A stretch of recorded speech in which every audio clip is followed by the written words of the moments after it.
As a farm in the Western Lake Erie Basin and in the Maumee River watershed, we participate in the H2 Ohio program. And a fundamental part of that program is having a nutrient management plan. Now, we're a livestock operation. We have replacement dairy heifers as well as a beef operation. And so we use livestock manure as our primary fertilizer or fertility source for our farm.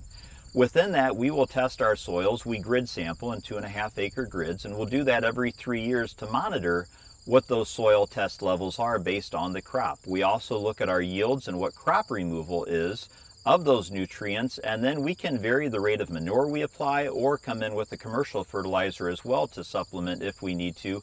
Again, trying to keep those soil fertility levels within a threshold that provides the nutrients needed for the crop, but is not at a level that's excessive that would allow those to leach off or run off the soil and contaminate the water supply. So having a regular soil test every 3 years allows that to do that. We also have a comprehensive nutrient management plan, and quite simply, that's exactly what we talked about.